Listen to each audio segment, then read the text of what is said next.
हम मुसलमानों को नहीं डरा रहे हैं, आप डरा रहे हैं। आप डरा डरा करके 22 मेंबर में अगर मैक्सिमम 4 होता है, वो 4 क्या आपको वहां निर्णय बदल सकता है? तो सिर्फ मुसलमान आपस में सिर्फ नहीं होता है, वक्फ बोर्ड का जो विवाद होता है वो गैर मुसलमान के साथ भी होता है। हमने बार बार कहा वक्फ प्रॉपर्टी में कोई हस्तक्षेप नहीं किया जा रहा है। अगर गरीब मुसलमान का उत्थान हो जाते उस समय तो हमको इतना मशक्कत करने का जरूरत ही नहीं होता। कि मुसलमानों में बहुत गरीबी है और गरीबों के लिए सोचता है। Rijiju to reply the discussion.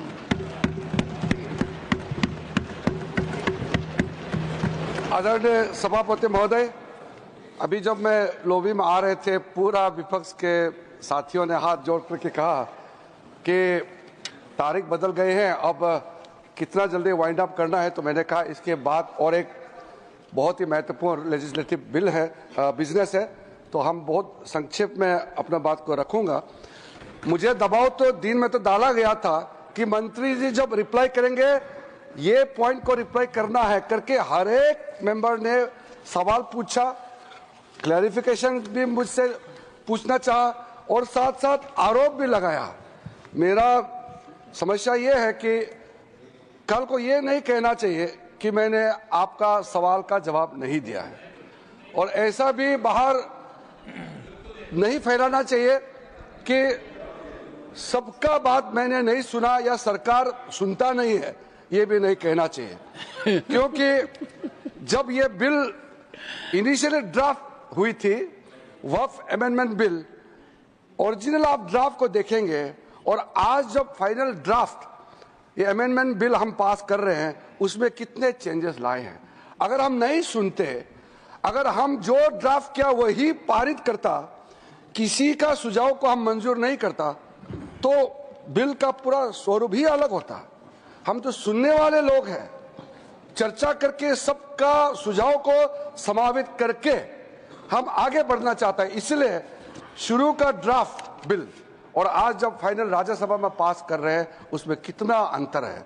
साथ साथ जेपीसी में जो लोग मेंबर हैं, वो खुद जेपीसी में बैठ करके आरोप लगाते हैं कि जेपीसी में उनका बात नहीं सुना गया। ठीक है, आप जितना चाहते हैं उतना एक्सेप्ट नहीं हुआ होगा, लेकिन मेजोरिटी जेपीसी में भी मेजोरिटी ने अगर पारित किया है तो सर हम क्या कर सकते हैं? लोकतंत्र मेजोरिटी से चलते हैं।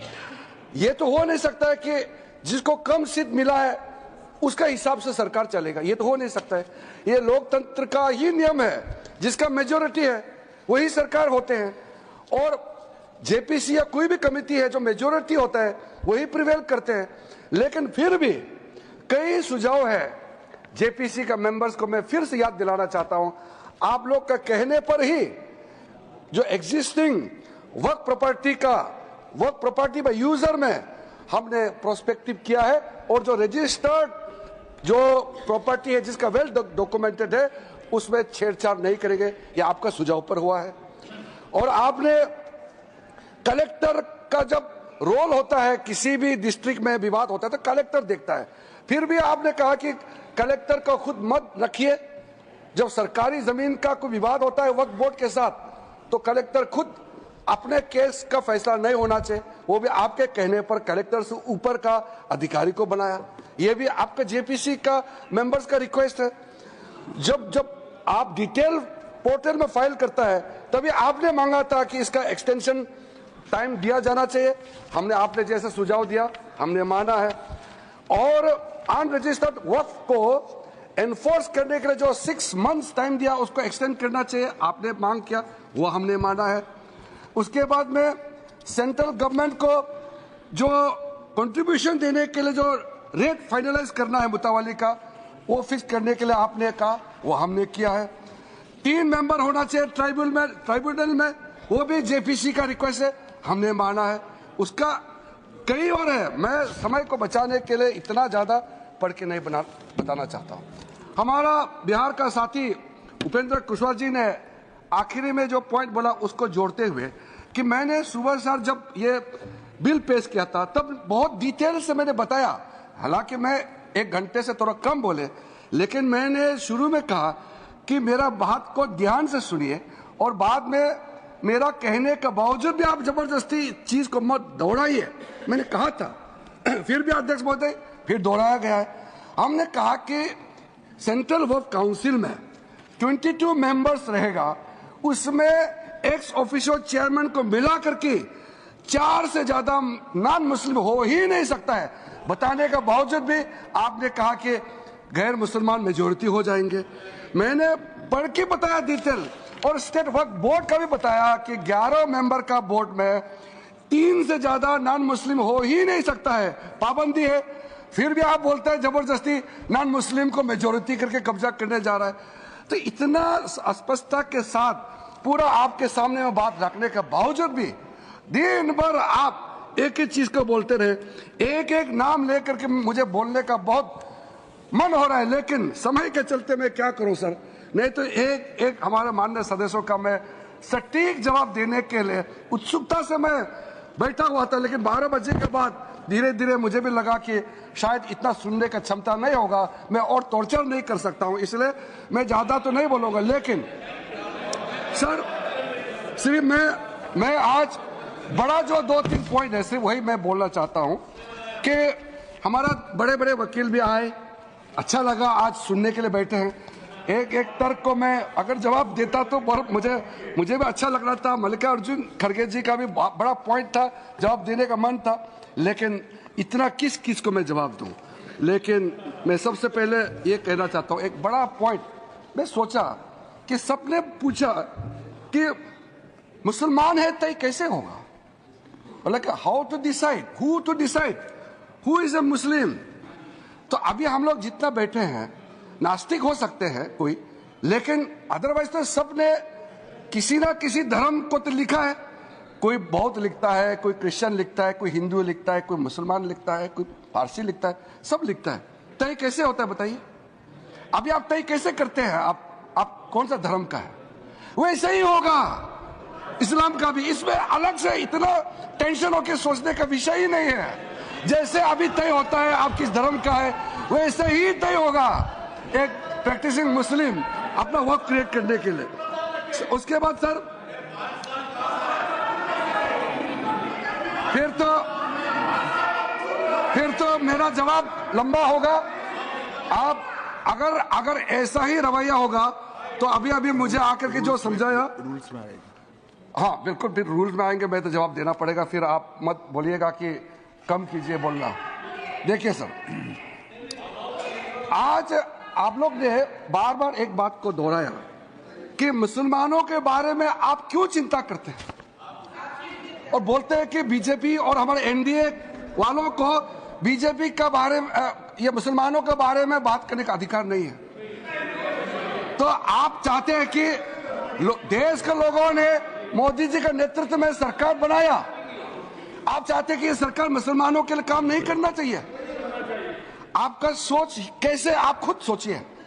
बोलते हैं कि हमको मुसलमान के बारे में बात करने का अधिकार नहीं है। मुसलमानों के बारे में बोलने का और सोचने का अधिकार सिर्फ उनके पास है। आप कॉन्स्टिट्यूशन का बात करते हैं।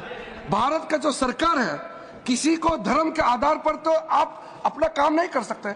सबको नागरिक, भारतीय नागरिक होने के नाते सबको एक दृष्टिकोण से हमको दिखना होता है, सबको बराबर दिखना होता है। जब मोदी जी ने कह दिया कि सबका साथ सबका विकास, वही तो संविधान का स्पिरिट है। फिर आप बार बार बोलते हैं कि हमको मुसलमानों के बारे में चिंता क्यों करना है।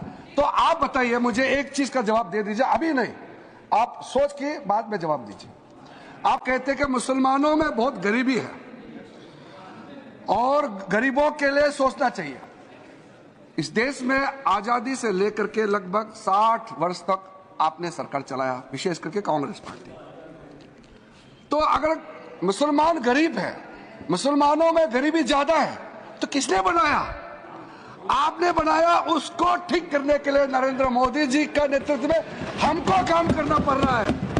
अगर गरीब मुसलमान का उत्थान हो जाते उस समय, तो हमको इतना मशक्कत करने का जरूरत ही नहीं होता। आपने अधूरा छोड़ा है, काम नहीं कर पाया, हम कर रहे हैं, हम तो सिर्फ समर्थन मांग रहे हैं आपको। इसलिए अध्यक्ष सभापति महोदय जी, ऐसा पॉइंट मैं सोच रहा था कि इतना वरिष्ठ लोग क्यों ऐसा सवाल करते हैं? अपना ही फेलियर को खुद ही पर्दाफाश कर रहे थे दिन भर। आपको जो बात हमको कहना चाहिए वो आप खुद ही अपना पर्दाफाश, अपने आप को एक्सपोज कर रहे थे। और मैं मन ही मन सोच रहे थे कि मैं यहाँ हाउस में इतना तो नहीं बोलूंगा, लेकिन बाहर जरूर बोलूंगा कि आपका ये जवाब है। दूसरी बात, जो ट्रस्ट और किसी ने कहा कि वक्फ ये जो है एक रिलीजियस है, एक रिलीजियस नहीं है। हम लोग ने सुप्रीम कोर्ट, हाई कोर्ट का रूलिंग का भी काफी जिक्र किया, मैं दोबारा नाम लेकर के रिपीट नहीं करना चाहता। हमने बार बार कहा वक्फ प्रॉपर्टी में कोई हस्तक्षेप नहीं किया जा रहा है, कोई कर भी नहीं सकता है। कोई रिलीजियस इंस्टीट्यूशन में आपने काशी विश्वनाथ के बारे में कहा, तिरुपति में कहा, या कोई चर्च का, कोई यहाँ में दिल्ली में या निजामुद्दीन दरगाह हो सकते हैं, हमारा यहाँ जमा मस्जिद हो सकते हैं, उसमें कोई गैर मुसलमान जाके क्या कमेटी में मेंबर हो सकता है? क्या नहीं हो सकता है? वो रिलीजियस बॉडी है। बार बार बताया गया कि जैसे ट्रस्ट को निगरानी करने के लिए चैरिटी कमिश्नर होता है, चैरिटी कमिश्नर तो एक सरकारी बॉडी होता है, उसी प्रकार वक्फ बोर्ड जो है एक स्टैट्यूटरी बॉडी होता है। और आप स्टैट्यूटरी बॉडी को कहते हैं कि सिर्फ मुसलमान ही रहना चाहिए। अगर उसमें सिर्फ मुसलमान ही होते और वक्फ बोर्ड का जो अगर जमीन का विवाद एक हिंदू और एक मुस्लिम बोर्ड का बीच में अगर विवाद होता तो आप उसको कैसे ठीक करेंगे?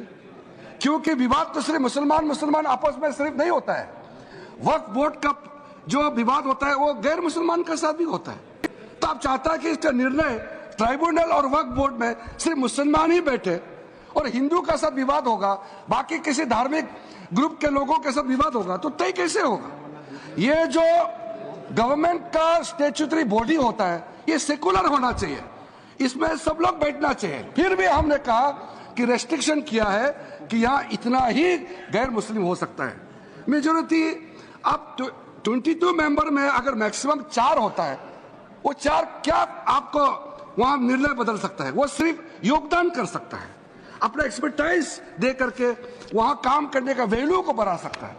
तो इस प्रकार का कई लोग, इसलिए मैं कहना चाहता हूं कि आप लोग समझदार नहीं है, तो ये मैं कह नहीं सकता हूं क्योंकि समझदार ही है, लेकिन कहने का जो तरीका या आपका सोचने का तरीका, इसमें और हमारे सोचने का तरीका में अंतर है।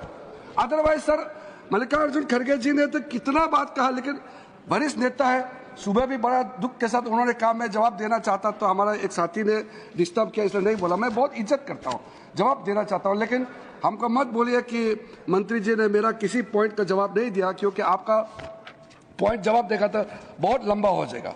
सिर्फ मैं इंपॉर्टेंट पॉइंट को कह करके समाप्त करना चाहता हूँ। आप कभी भी ये नहीं भूलना चाहिए कि जब एक बार वक्फ क्रिएट हो जाता है आप उसको रिवर्स नहीं कर सकता है। Once a waqf is always a waqf. कोई प्रॉपर्टी को अगर जब वक्फ डिक्लेयर करता है, इसलिए सोच समझ के करना चाहिए, क्योंकि डिक्लेयर हो जाने के बाद आप उसका स्टेटस को बदल नहीं सकता है। ये आप एक पायस चैरिटेबल रिलीजियस पर्पस के लिए वक्फ डिक्लेयर करता है, रिवर्स हो नहीं सकता है। तो आप सोचते हैं कि ऐसे ही मनमानी डिक्लेयर करने दिया जाएगा? कैसे आप ये विचार आ सकते हैं? ऐसा प्रावधान जिसका इरिवर्सिबल स्टेटस हो जाता है, तो ऐसा पोजीशन में आने से पहले अप्लाई करना पड़ता है हर तरीके, ताकि कोई चूक ना हो जाए। कितना गरीब लोग हैं मेरे पास में, अगर मैं आपको पूरा पढ़ के बताऊंगा, हजारों लोग डेलीगेशन मेरे पास में आए, गरीब मुसलमान, पसमंदा के लोग, आगा कानिस के लोग, सुन्नी सिया, सब लोग आए। सबने कहा कि ये जो आप वक्फ अमेंडमेंट बिल लेके आ रहे हैं उसको जल्दी से जल्दी पारित होना चाहिए, क्योंकि चंद लोग, मैं आपको आरोप नहीं लगा रहा हूं, लेकिन चंद लोग पूरा दुनिया का सबसे बड़ा प्रॉपर्टी, वक्फ प्रॉपर्टी को हिंदुस्तान में कब्जा करके रखा हुआ है। ये इल्जाम मेरे सामने में बताते हैं, तो क्या मैं मुख्य दर्शक बनकर रहना चाहिए? आदरणीय प्रधानमंत्री ने जब ये फैसला किया, बहुत ही सोच समझ के फैसला किया है। आप देखिए कल से इसका कितना स्वागत होता है, आप देखिए।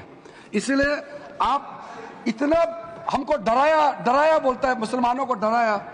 हम मुसलमानों को नहीं डरा रहे हैं, आप डरा रहे हैं। आप डरा करके मुसलमानों को आप हमारे मुख्य धारा से बाहर करने का कोशिश आप कर रहे हैं। इसलिए मैं कहना चाहता हूं, जो सीएए का चर्चा हुआ था, तो जो सदस्य, चाहे सदन का सदस्य हो या बाहर के हो, जिन्होंने कहा था कि सीएए पास होने के बाद मुसलमानों का अधिकार छिन जाएगा, नागरिकता छिन जाएगा, अभी 2 साल होने को है, किसी एक मुसलमान का नागरिकता छीना है? तो आपने मिसलीड किया है, लेकिन किसी ने माफी नहीं मांगा। हम बड़ा दिल के साथ आपसे माफी भी नहीं मांग रहे आज, लेकिन और आगे गुमराह करने का कोशिश मत कीजिए। यह बिल तो आज पारित हो जाएगा और भविष्य में इससे किसी एक मुसलमान को नुकसान नहीं होने वाला है, बल्कि करोड़ों गरीब मुसलमानों का फायदा होने वाला है। इसलिए अध्यक्ष महोदय जी, मैंने जैसे कहा कि मेरा तो दिल बहुत उत्सुकता के साथ में पॉइंट्स बढ़ा हुआ है, लेकिन सदन का सेंस, समय का पाबंदी, सबको ध्यान में रखते हुए मैं अध्यक्ष महोदय जी इस सदन को, इस महान सदन को मैं अनुरोध करना चाहता हूं। कल भी लोकसभा में 3 बजे के बाद तक बैठ करके हम लोगों ने काम किया है और आज भी, अब हम लोग 1 बजे के पार हो चुके हैं। इस ऐतिहासिक वक्त संशोधन बिल को लेकर के जब हम लोग चर्चा कर रहे हैं, बहुत अच्छे आप लोगों का तरफ से भी बात किया गया है। इल्जाम राजनीतिक तो होता है, लेकिन मैं हृदय के गहराइयों से जितना भी सदस्यों ने इस चर्चा में भाग लिया, मैं आपको धन्यवाद देना चाहता हूं, सारे सदस्यों का अभिनंदन करना चाहता हूं। मिल करके नए सवेरे, नए दिन, नई उम्मीद के साथ हम लोग इतना देर रात तक काम किया है। देश वाला भी देखेंगे कि हमारा संसद सदस्य देर रात बैठ करके देश के लिए काम करता है। यह अच्छा संदेश यहां से जाएगा। मैं सब मेंबर को अनुरोध करता हूं कि इस बिल को पारित करने में जो भी आज गलती हो गया, आप लोगों ने जो भी कहा है, लेकिन बड़ा दिल दिखा के अच्छा काम के लिए सर्वसम्मति से सपोर्ट करने का मैं मांग करके अपना बात को समाप्त करता हूं।